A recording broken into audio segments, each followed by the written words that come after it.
I'll just digress for 1 minute and share with you that in New Guinea, where I was a missionary for 10 years, when I first arrived in New Guinea, the president called me in and he said, here's a list of all the paid employees in your district. You're like a president out there. I had a district that went 200 miles in every direction.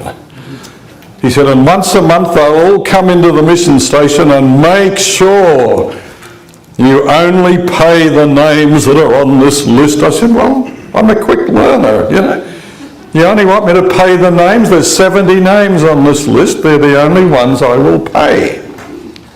So the big day came. There's 500 people on the mission station. So I go out full of great importance and I hold up my list. I'm sorry, but the only people I can pay are the names on this list. And they all gave me that look that people give missionaries when they know how stupid they are, And I said, okay, what have I done now? Oh, they all said, Pastor, we understand this. I said, well, I'm glad you do. This is great. So I said, why do we have 500 people here when there's only 70 names on the list? And they gave me that look again. I said, okay, I'm missing something. What is it? Me people to get a soap line. In Pidgin they said, we are the soap line. I said, the soap. One of the things we had at the back of the house on the mission station was a storeroom and a garage and then a whole room of soap. That old-fashioned bar soap? Some of you may remember, some of you are old enough to remember this. It's about this long, And I used to wonder why we had a entire room of soap. Well, that was until I burnt it down, but that's another story.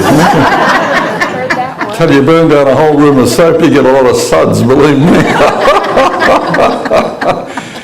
I got this whole room of soap. They said, we are volunteer missionaries. We work full-time for the mission. We raise up churches, we look after existing churches, we give Bible studies, whatever you want us to do.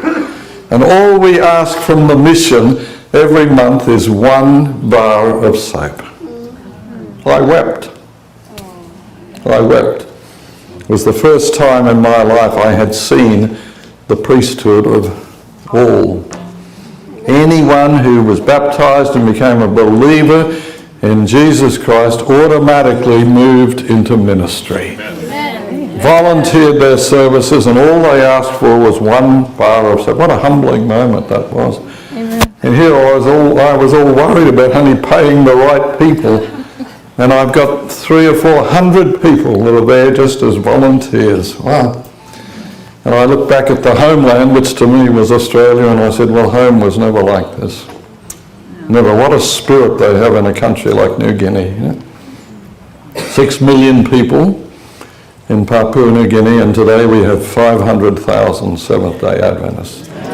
And this was one of the most primitive countries on earth, and the gospel has just spread like wildfire. And the secret is, we're all in ministry. It's not just a handful of pastors, we are all